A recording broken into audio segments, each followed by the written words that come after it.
We will never abandon our sons, daughters, sisters, and brothers who are being tortured by monsters. Since October 7th, the Security Council has passed 4 resolutions with no condemnation of Hamas for their crimes. Meanwhile, the General Assembly has passed 2 resolutions. Hamas is never even mentioned in either resolution.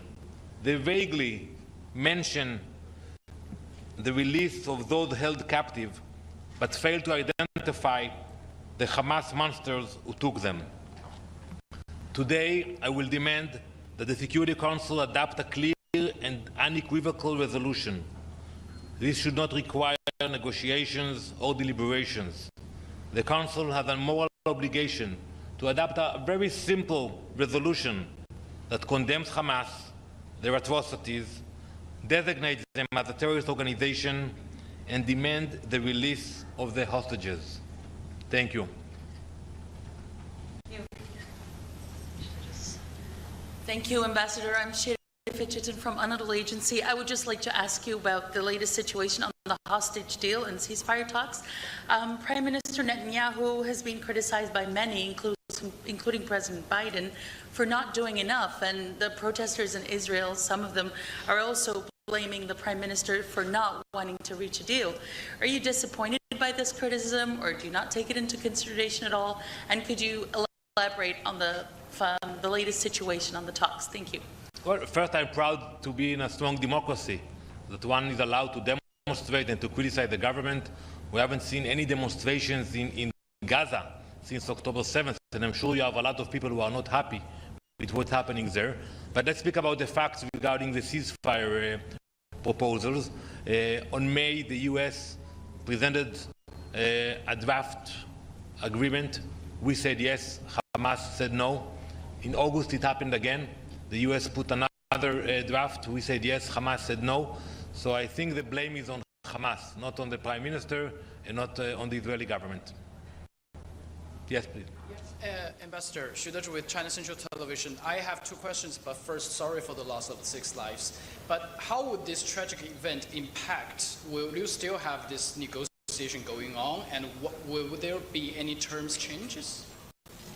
So we will continue in our efforts to bring the boys and girls back home. Today I will reveal in the Council some of the testimonials of the hostages who were able to get out of the tunnels of Hamas.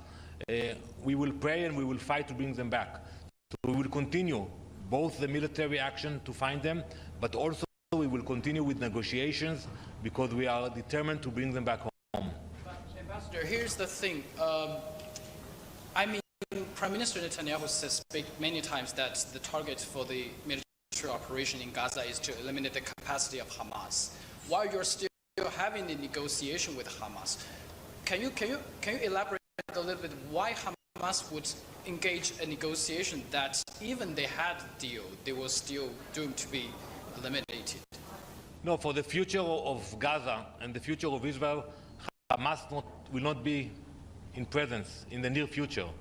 We are moving, we are achieving our goals, but at the same time, we cannot leave behind the hostages. It's a part of the Jewish value to pray and to do whatever we can to release the hostages, and that's why we are actually not negotiating directly with them.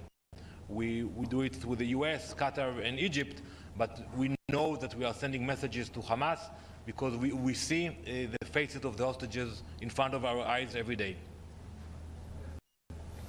Thank you very much. Thank you. היום אני אציג בפני מועצת הביטחון את הדרישה שלנו לגנות את חמאס ולהכריז על שחרור מיידי של החטופים.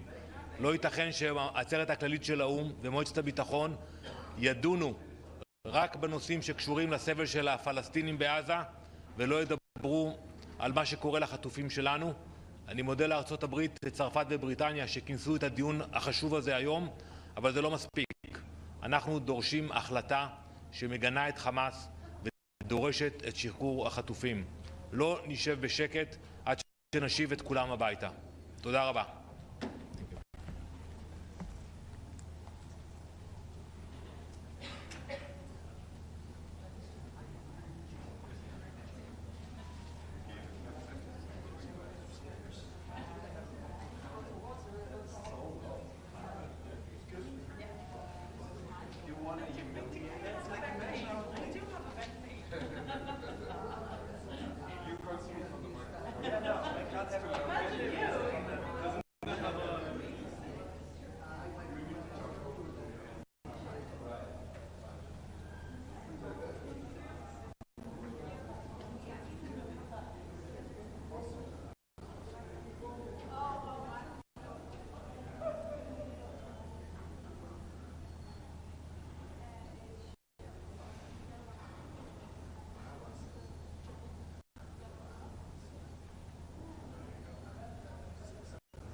The 9,717th meeting of the Security Council is called to order.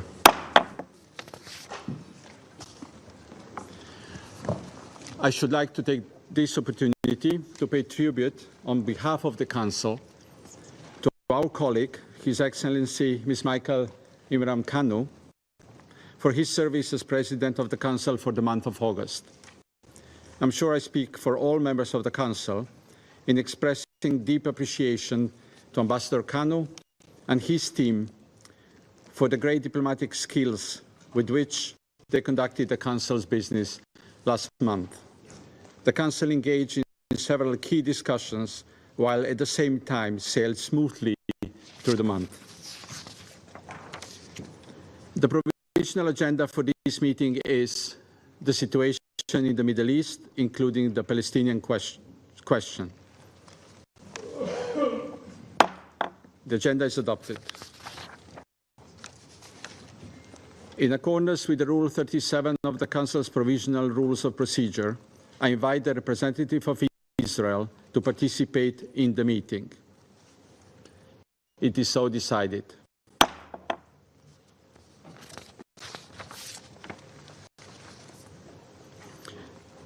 I propose that the Council invite the permanent observer of the Observer State of Palestine to the United Nations to participate in the meeting in accordance with the Provisional Rules of Procedure and the previous practice in this regard. There be no objection. It is so decided.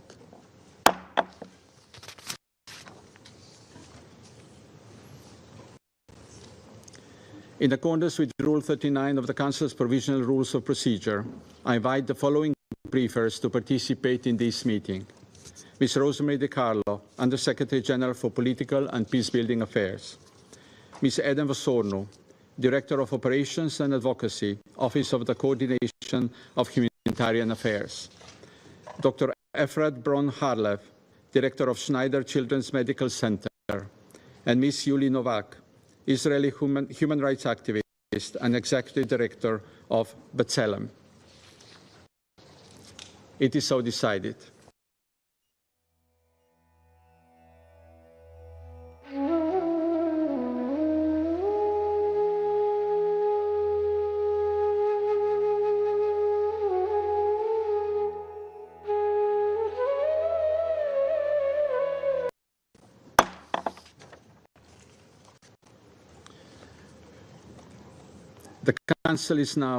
The Council will now begin its consideration of item 2 of the agenda.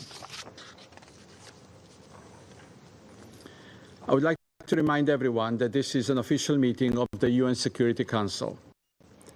Being fully aware that today's briefing is emotionally not an easy one for anyone in the room, I would like to particularly remind all participants and speakers at today's discussion to engage in this meeting with utmost respect and to observe appropriate standards of tone, wording, and content in their remarks. I now give the floor to Ms. Rosemary DiCarlo.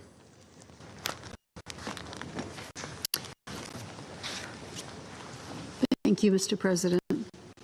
Nearly a year has passed since the horrific attacks by Hamas and other Palestinian armed groups in Israel, the single deadliest attack in the country's history.